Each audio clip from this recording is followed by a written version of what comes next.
Lila woke up early, her golden hair messy from sleep.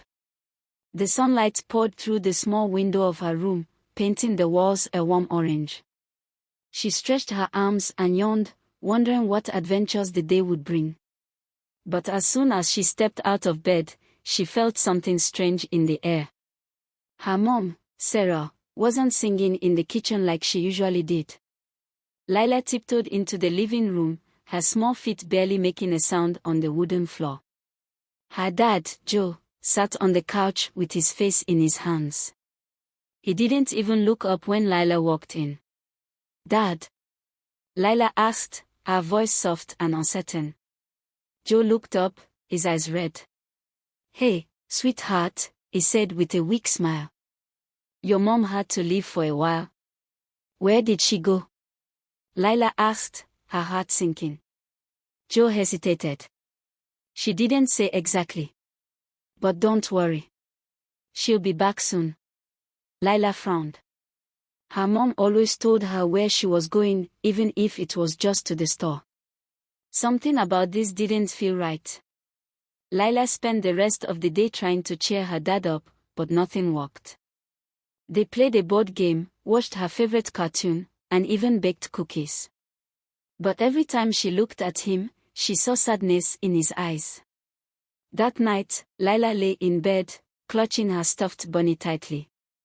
She stared at the ceiling, her mind swirling with questions. Why did her mom leave without saying goodbye? Why was her dad so sad? And why did it feel like something big was about to happen? The next morning, Lila decided she had to find out the truth. She searched the house for clues, starting in her mom's room. The closet door was slightly open, and when she peeked inside, she noticed that some of her mom's clothes were missing. There was also a note on the bedside table, but it was half crumpled and hard to read. "Keep her safe," it said. "I'll explain everything soon." Lila's heart raced. What did her mom mean by that? What was she running from? And most importantly, how could Lila and her dad stay safe? The days turned into weeks, and Lila's mom didn't return. Joe did his best to keep everything normal, but Lila could see that he was worried. Sometimes, she caught him whispering on the phone when he thought she wasn't listening. One night, Lila overheard something that made her blood turn cold. "She found us," her dad said, his voice low and shaky. "We can't stay here anymore." The next day, Lila noticed her dad packing bags. He moved quickly, throwing clothes and other things into a suitcase. He looked tense, glancing over his shoulder every few minutes. "Dad, where are we going?" Lila asked, standing in the doorway. Joe froze. "Sweetheart, we need to leave for a little while. Just a trip, okay? But what about school? What about our house?" Lila's voice trembled. Joe knelt down and put his hands on her shoulders. "Lila, I need you to trust me. I'm doing this to keep us safe."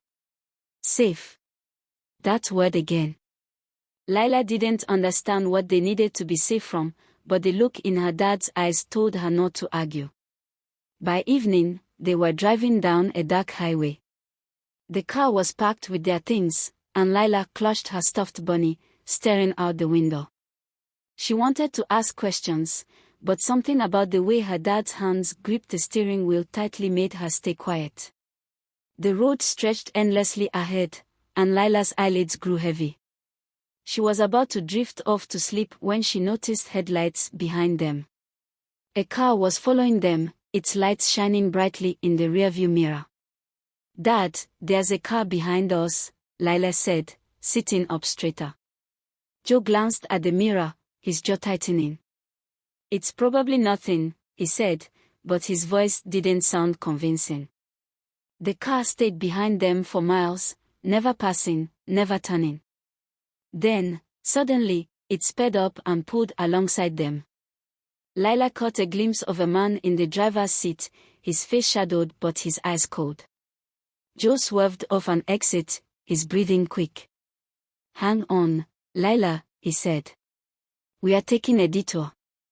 They ended up in a small motel off a quiet road. The walls were thin, and the carpet smelled musty. Joe locked the door and pushed a chair against it. "Dad, who was that?" Lila whispered. Joe sat on the edge of the bed, rubbing his hands over his face. "Lila, there are things I can't explain right now. But I promise, I'll protect you." That night, Lila couldn't sleep. She stared at the ceiling, listening to every creak and rustle outside. She felt like they were being watched, and the thought made her stomach twist. The next morning, they were back on the road. Joe took back roads this time, avoiding highways. Lila couldn't help but notice how nervous he was, constantly checking the mirrors. "Dad, is someone after us?" she asked. Joe hesitated, then sighed. "Yes," he said. "But don't worry. I won't let them hurt you." "Why are they after us?" Lila asked, her voice small. Joe glanced at her, his expression pained.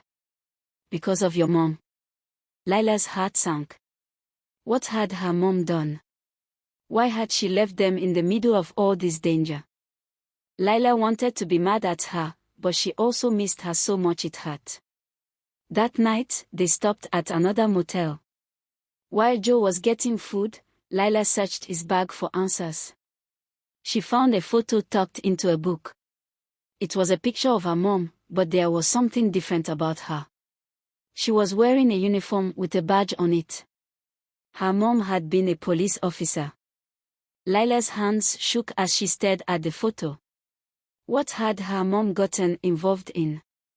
When Joe returned, he saw the photo in Lila's hands. His face turned pale. "Lila, where did you find that?" "In your bag," Lila admitted. "Dad, what's going on? Why did Mom leave? Why are we running?" Joe sat down and sighed heavily. "Your mom, she's in trouble. She worked on a case that some bad people didn't want solved. When they couldn't stop her, they came after us instead." Lila's eyes widened.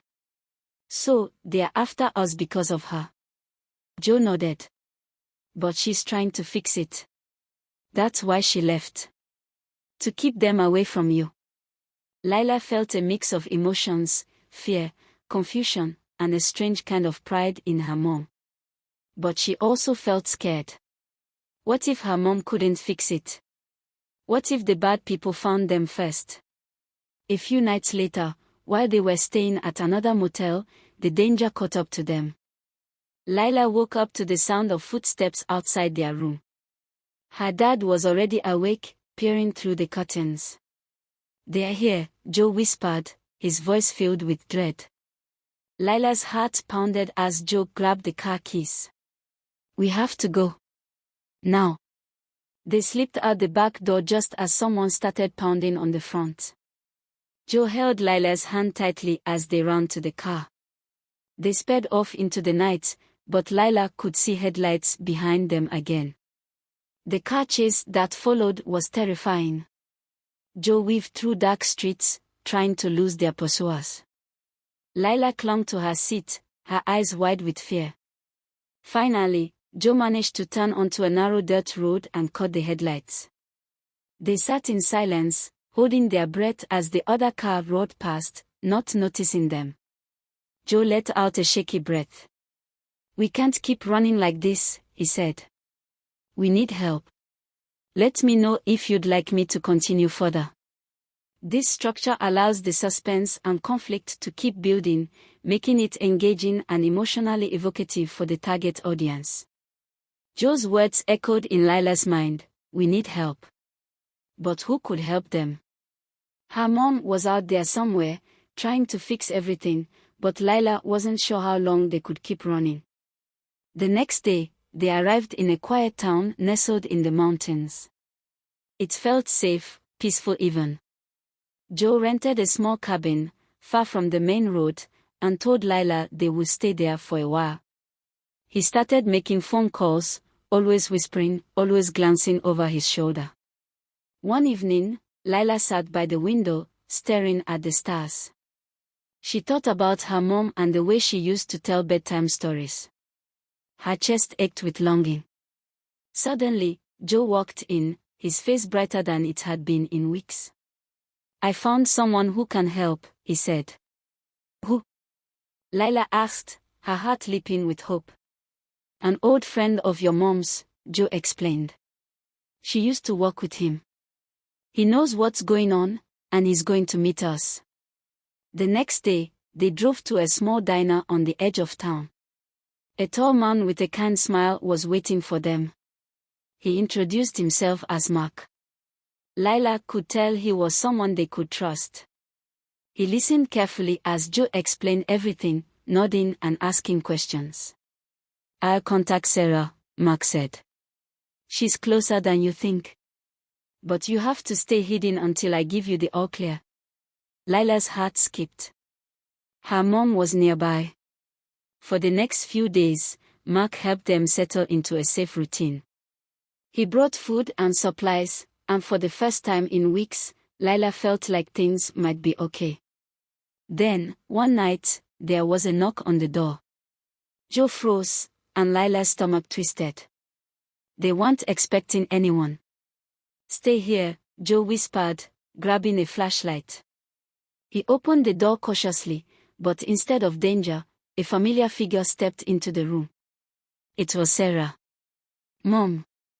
Lila cried, rushing into her arms.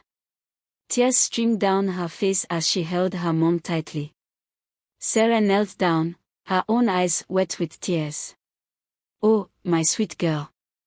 I missed you so much." Joe looked relieved, but there was still tension in his shoulders. "Is it over?" he asked Sarah. "Almost," Sarah said. "I've been working with Mark to make sure the people after us are caught. We are close, but we need one last push." Over the next few days, Sarah and Mark worked tirelessly. Lila didn't know all the details, but she overheard pieces of their conversations. Words like evidence and arrest floated around, and it sounded like they were gathering everything needed to stop the bad people once and for all. One night, Sarah sat down with Lila and Joe. "Tomorrow, it will be over," she said. "But it might get dangerous. I need you both to stay hidden until I come back. Will you be okay?" Lila asked, her voice shaking. Sarah hugged her tightly. "I'll be fine. I promise." The next day felt like the longest of Lila's life. She and Joe stayed in the cabin, waiting for news. Hours passed, and every sound made Lila jump. Finally, just as the sun was setting, the door burst open. It was Sarah, her face lit with triumph. "It's done," she said. "They're all in custody. We are safe now." Lila's heart soared with relief. They hugged tightly, and for the first time in weeks, Lila felt the weight lift from her chest. That night, they sat around the table as a family, laughing and talking like they used to. In the days that followed, life slowly returned to normal. They moved back to their old house, and Lila started school again. Sarah explained everything to her in simpler terms, how she had to stop bad people from doing bad things, and how she and Mark worked together to make sure their family stayed safe. Lila felt proud of her mom. She knew now that being brave didn't mean you weren't scared, it meant you did the right thing even when you were. One night, as Sarah tucked Lila into bed, Lila looked up at her. "Mom, are we really safe now?" Sarah smiled and kissed her forehead. "Yes, sweetheart. We are safe. And we always will be, because we are together." Lila closed her eyes, clutching her stuffed bunny, and for the first time in a long while, she fell asleep without any fear.